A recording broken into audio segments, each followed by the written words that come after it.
হোটেলে হানিমুন কাপল ভেবে ফুলের হার দিল, তারপর ছেলে করল প্রেমের প্রস্তাব। আমি ছেলের সঙ্গে এক থাই রিসর্টে হলিডে করতে গিয়েছিলাম। রিসেপশনে চেক ইন করতে গিয়ে মহিলা আমাদের হানিমুন কাপল ভেবে একটা ফুলের হার দিল। আমরা লজ্জিত হয়ে বললাম আমরা ছেলে। হোটেল রুমে যেতেই ছেলে হঠাৎ আমার হাত ধরে বলল, মা, এতদিন চেপে রেখেছি, আজ আর পারছি না। আমি তোমাকে ভালোবাসি। হোটেল কর্মচারীর ভুলটা আসলে ভুল নয়। আমি তোমাকে বিয়ে করতে চাই। আমরা এখান থেকে ফিরে অন্য শহরে চলে যাব, সেখানে স্বামী-স্ত্রী হিসেবে থাকব। আমি বিস্ময়ে স্তব্ধ হয়ে গেলাম। রুমের মাঝখানে দাঁড়িয়ে আমি শুনছিলাম আমার নিজের ছেলের মুখ থেকে শব্দগুলি, কিন্তু বিশ্বাস করতে পারছিলাম না। তুমি কি বলছো, জয়? আমি হতবাক হয়ে জিজ্ঞাসা করলাম। তুমি কি পাগল হয়ে গেছ? না মা। আমার দিকে এগিয়ে এলো, তার চোখে সিরিয়াস ভাব। আমি এত দিন চেপে রেখেছিলাম, কিন্তু আজ সেই হোটেল কর্মচারী আমাদের হানিমুন কাপল ভাবল। আমার মনে হলো এটা নিয়তির ইশারা। নিয়তির ইশারা। আমি প্রায় চিৎকার করে উঠলাম। তুমি আমার ছেলে। এটা অসম্ভব, অস্বাভাবিক।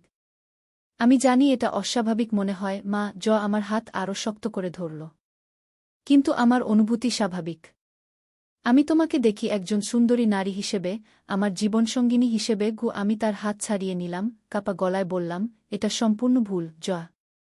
আমি তোমার জন্ম দিয়েছি, তোমাকে পালন করেছি। এটা বিকৃত চিন্তা।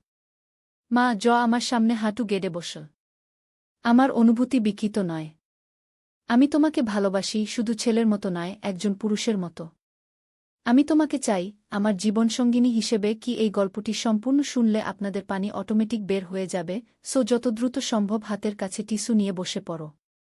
বিছানার চাদর যেন নষ্ট না হয় সেটা সম্পূর্ণ খেয়াল রাখার অনুরোধ জানিয়ে গল্পটি এখন শুরু করব। তার আগে সর্বশেষ অনুরোধ, দয়া করে এমন পানি বের করার গল্প নিয়মিত শুনতে আমাদের চ্যানেলটি সকলেই সাবস্ক্রাইব করুন। ধন্যবাদ। হ্যালো বন্ধুরা, আমার নাম অনামিকা সেন। আমার বয়স ৪২ বছর। আমার স্বামীর নাম সমীর সেন, বয়স ৪৫ বছর। আমাদের ২ সন্তান, অভিজিৎ আর সুমনা।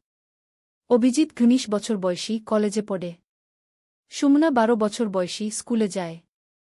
আমার জীবনটা ছিল একেবারেই সাধারণ, যতক্ষণ না সেই দিনটি এলো যেদিন আমাদের পরিবারের জীবন চিরতরে বদলে গেল।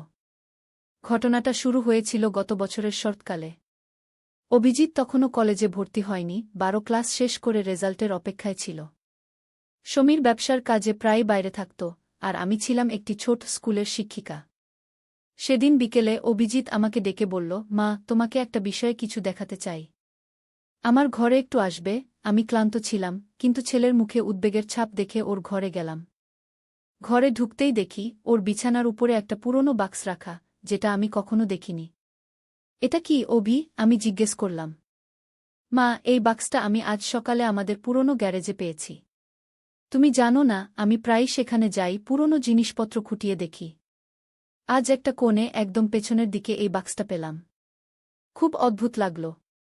এর উপরে আমার নাম লেখা, কিন্তু হস্তাক্ষরটা আমার নয়, তোমারও নয়, বাবারও নয়। আমি অবাক হয়ে দেখলাম, সত্যিই বাক্সের উপরে অভিজিৎ নাম লেখা। কিন্তু সেটা আমাদের কারোরই হস্তাক্ষর নয়। আমি বাক্সটা হাতে নিয়ে পরীক্ষা করলাম। পুরনো লাগছে, ধুলো ঢাকা, কিন্তু তালাটা নতুন। খুলেছ? আমি জিজ্ঞেস করলাম। অভিজিৎ মাথা নাড়ল, না, তালা বন্ধ। চাবি খুঁজেছি, কিন্তু পাইনি। এবং আরও অদ্ভুত ব্যাপার হল, বাক্সের পেছনে একটা তারিখ লেখা আছে। বাক্সটা উল্টে দেখলাম, সেখানে লেখা ১-৫ই অক্টোবর ২০২৬। আমি চমকে উঠলাম। সেটা তো এখনও আসেনি, আজ থেকে প্রায় ১.৫ বছর পরের তারিখ। এটা কি মজা করার জন্য কেউ রেখেছে? আমি জিজ্ঞেস করলাম। আমিও তাই ভেবেছিলাম, মা। কিন্তু গ্যারেজে যে জায়গায় এটা ছিল সেখানে কেউ যায় না। তোমরা কোনোদিন যাওনি, আমি ছাড়া কেউ জানেও না। এবং এই বাক্স ধুলো ঢাকা ছিল, যেন বহুদিন ধরে পড়ে আছে। কিন্তু তালাটা নতুন, চকচকে। আমি বাক্সটা আবার পরীক্ষা করলাম। হালকা ওজন, কিন্তু ভিতরে কিছু আছে। নাড়াচাড়া করতেই একটা অদ্ভুত শব্দ হল, টিকটিকটিক। আমি চমকে বাক্সটা ফেলে দিলাম। আরে কি হলো মা? অভিজিৎ বাক্সটা তুলে নিল। ওটা কি ঘড়ির শব্দ? আমরা দুজনেই কান পেতে শুনলাম, সত্যিই ঘড়ির কাটার মতো টিকটিক শব্দ। এটা কোনো বোমা তো নয়? আমি উদ্বিগ্ন হয়ে জিজ্ঞেস করলাম। অভিজিৎ হেসে ফেলল, মা, তুমি সিনেমা দেখে দেখে এসব কি ভাবছ? এটা বোমা হলে আমি কিভাবে বেঁচে থাকব? আমি তো সকাল থেকে এটা নিয়ে নাড়াচাড়া করছি। অভিজিৎ ঠিকই বলেছে, কিন্তু আমার মনে ভয় ঢুকে গেছে। তোমার বাবাকে ফোন করি? না মা, বাবা এখন মুম্বাই যে। ওনাকে চিন্তা করিও না। চলো আমরা চাবি খুঁজি। হয়তো গ্যারেজেই আছে গি। আমরা গ্যারেজে গেলাম। পুরনো জিনিসপত্রের স্তূপ। বহুদিন এদিকে কেউ আসেনি। আমি আমার স্বামীকে বলেছিলাম এগুলো পরিষ্কার করতে, কিন্তু কখনই সময় হয়নি। অভিজিৎ আমাকে সেই কোণটা দেখালো যেখান থেকে সে বাক্সটা পেয়েছে। সেখানে একটা পুরনো আলমারি, তার পেছনে একটা ফাঁকা জায়গা। সন্ধান করতে করতে আমরা সেখানেই পেলাম একটা ছোট্ট চাবি, তার সাথে একটা চিরকুট। চিরকুটে লেখা, যখন সময় হবে তখনই খোলো। এটা কি তোমার হাতের লেখা? অভিজিৎ জিজ্ঞেস করল। না, এটাও আমার লেখা নয় গিয়ে। আমি হাত কাঁপতে শুরু করল। আমার ভয় করছে। এসব কি? অভিজিৎ আমার হাত ধরল। মা, ভয় পেও না। এটা হয়তো কোনো মজা। তুমি জানো আমার বন্ধুরা কত কিছু করে কি। কিন্তু আমার মনে হলো না এটা কোনো মজা। আমরা বাড়ি ফিরে এলাম চাবি নিয়ে। বাক্সটা খোলার আগে আমি ফোনটা হাতে নিলাম। কাকে ফোন করছো মা? তোমার বাবাকে। আমি নিশ্চিত করতে চাই ইনি এর সাথে জড়িত কিনা। হতে পারে উনি তোমাকে কোনো সারপ্রাইজ দিতে চেয়েছেন গু। কিন্তু সমীরের ফোন বন্ধ ছিল। আমি একটা মেসেজ পাঠালাম, বাড়িতে একটা রহস্যময় বাক্স পেয়েছি। এটা কি তুমি রেখেছ? জবাব এলো সাথে সাথে, কোনো বাক্স? কি আছে তাতে? আমরা দুজনেই বুঝলাম সমীর এর সাথে জড়িত নয়। এবার বাক্স খোলার পালা। অভিজিৎ চাবি ঢুকিয়ে ঘোরাল। একটা ক্লিক শব্দে তালা খুলে গেল। আমরা দুজনেই উৎসুক হয়ে বাক্সটা খুললাম। ভিতরে ছিল একটা পুরনো দিনলিপি, যার উপরে লেখা ঘু অভিজিৎ সেন গু। 2 একটা এনভেলপ, যার উপরে লেখা ঘু অনামিকা সেন গু। 3 একটা ঘড়ি, যা এখনও চলছে কিন্তু উল্টো দিকে। 4 একটা ফটোফ্রেম, কিন্তু ছবিটা ভিতরে উল্টো করে রাখা। 5 একটা ছোট ডায়েরি, যার উপরে লেখা গু সাবধান ভবিষ্যৎ গি। অভিজিৎ ডায়েরিটা তুলে নিল। মা, আগে এটা দেখি গু। আমি বাধা দিলাম, না অভি। আমি নিশ্চিত নই এটা খোলা উচিত কিনা। এসব জিনিস খুব অদ্ভুত লাগছে আমার কাছে গু। মা, কেউ আমাদের সাথে মজা করছে। আমি দেখব কে করছে। অভিজিৎ ডায়েরিটা খুলল। প্রথম পাতায় লেখা ছিল, প্রিয় অতীতের আমি। তুমি যেটা দেখেছ সেটা সম্ভব। হ্যাঁ, আমি তোমার ভবিষ্যৎ থেকে লিখছি।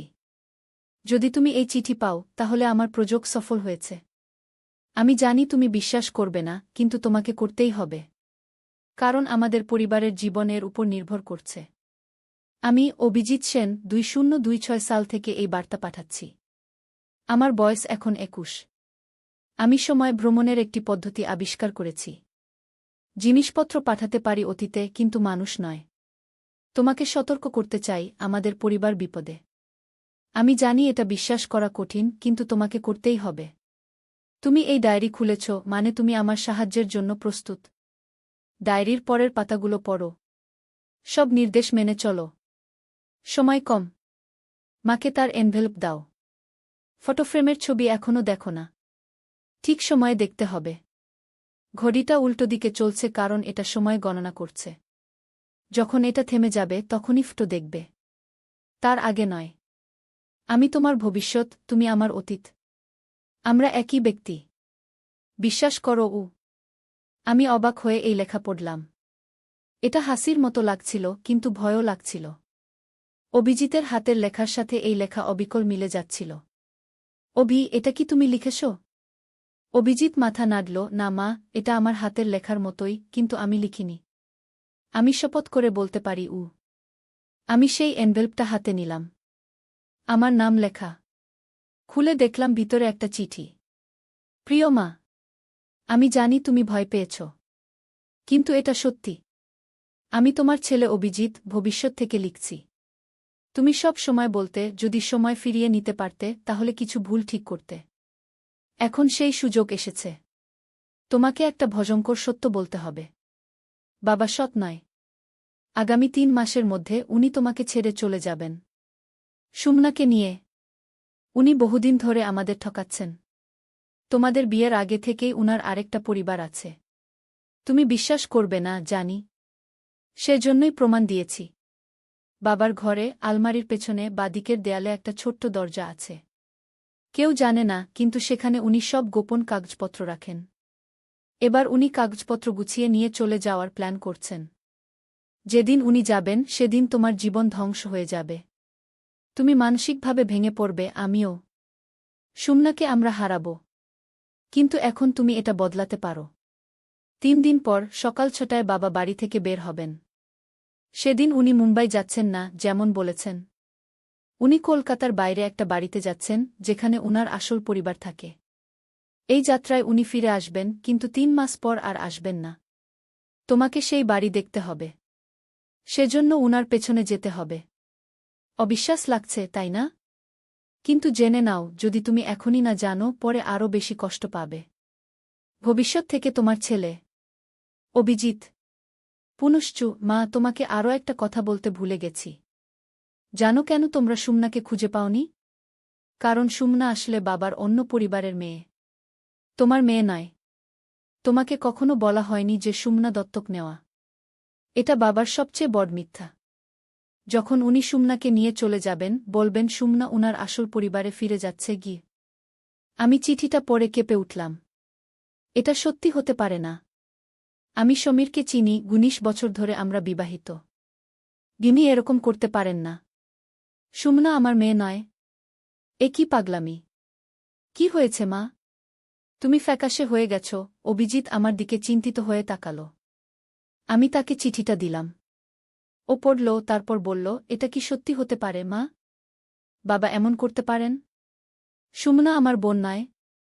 অভি, এটা পাগলামি। কেউ আমাদের সাথে বিকৃত রকমের মজা করছে। সুমনা আমার মেয়ে, আমি নিজে ওকে জন্ম দিয়েছি গু। তাহলে কে এসব করছে? এবং কেন? আমরা দুজনেই ভয় পেয়ে গেছি। এই সময় আমার ফোন বেজে উঠল। সমীর। আমি ফোন ধরলাম। অনামিকা, আমি কাল ফিরব না। আরও 3 দিন লাগবে কি? তার কণ্ঠ শোনালো একটু অদ্ভুত। ঠিক আছে, আমি বললাম, ভেতরে ভেতরে কাঁপতে থাকলাম। ফোন রেখে আমি অভিজিৎকে দেখলাম। ও বলল, মা, আমি বাবার ঘরে যাচ্ছি। আমি দেখব ওই গোপন দরজাটা আছে কিনা ঘি। অভি, না। এটা ভুল। মা, আমাদের জানতে হবে। যদি না থাকে তাহলে এটা একটা মজা। কিন্তু যদি থাকে গু। অভিজিৎ সমীরের ঘরে গেল। আমি অস্থির হয়ে বসে রইলাম। কিছুক্ষণ পর ও ফিরে এলো, হাতে কয়েকটা কাগজ। মা, অভিজিৎ কাপা গলায় বলল, তুমি আসতে হবে। আমি ওই দরজাটা পেয়েছি গু।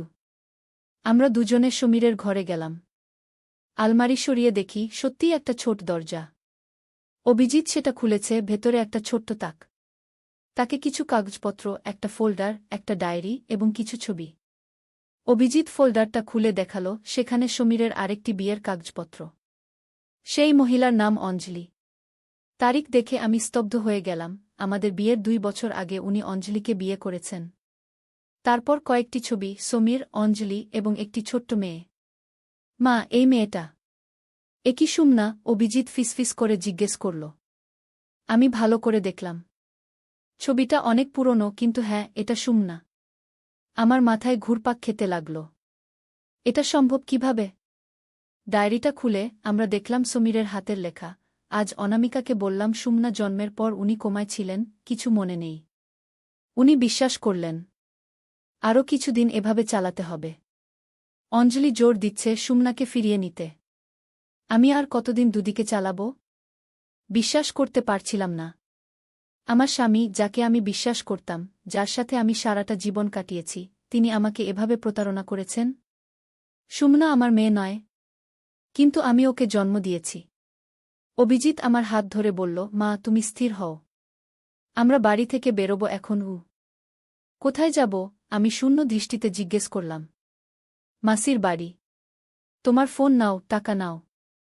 আমরা এখানে থাকব না। বাবা কাল ফিরবেন না, কিন্তু আমরা এখানেও থাকব না গি। আমি রোবটের মতো অভিজিতের কথা মেনে চললাম। কিছু কাপড় চোপড় নিয়ে আমরা বাড়ি থেকে বেরিয়ে পড়লাম।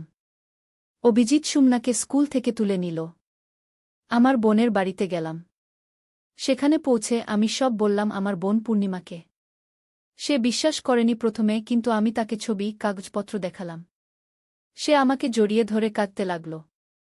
আমি জানতাম সমীর ভালো না, কিন্তু এতটা। এটা তো অবিশ্বাস্য, পূর্ণিমা বলল। দিদি, আমি কি করব এখন? আমি কাঁদতে কাঁদতে জিজ্ঞেস করলাম। পুলিশে যাবে, অবশ্যই। কিন্তু আমার মনে একটা ভয় ছিল, সুমনাকে হারাব। যদি সত্যিই সুমনা আমার মেয়ে না হয়, পুলিশ কি ওকে আমার কাছ থেকে নিয়ে যাবে? সুমনা আমাকেই মা বলে জানে, আমিও ওকে নিজের মেয়ে হিসেবেই লালন পালন করেছি। রাত গভীর হল, কিন্তু আমার ঘুম আসেনি। অভিজিৎ এলো আমার ঘরে। মা, আমাদের ঘড়িটা দেখতে হবে। এখন থেমে গেছে গু। আমরা ঘড়িটা দেখলাম, সত্যিই থেমে গেছে। এখন ফটোটা দেখার পালা। অভিজিৎ ফটোফ্রেমটা খুলল। ভেতরে একটা ছবি, আমাদের পরিবারের, আমি, সমীর, অভিজিৎ এবং সুমনা। কিন্তু অদ্ভুত ব্যাপার হল, ছবির পেছনে তারিখ লেখা ৫ই অক্টোবর ২০২৬। সেদিনই তো বাক্সের পেছনে লেখা ছিল। ছবির পেছনে আরও লেখা ছিল, আমাদের শেষ ছবি। অভিজিতের সময় যন্ত্র সফল হবার পর তোলা গু। অভি, তুমি সত্যিই সময় যন্ত্র আবিষ্কার করবে? আমি অবাক হয়ে জিজ্ঞেস করলাম। মা, আমি কিভাবে জানব? এটা তো ভবিষ্যতের কথা। কিন্তু একটা জিনিস স্পষ্ট, এই বাক্সটা ভবিষ্যৎ থেকে এসেছে, আমাদের সতর্ক করতে গু। সকালে আমরা সব ভেবেচিন্তে একটা সিদ্ধান্ত নিলাম। ৩ দিন পর, সমীর যেদিন বাড়ি থেকে বেরোবেন, আমরা তার পেছনে যাব। সত্যিটা জানতে চাই আমরা। সেদিন সকাল ৬টায় আমরা দেখলাম সমীর বাড়ি থেকে বেরোচ্ছেন।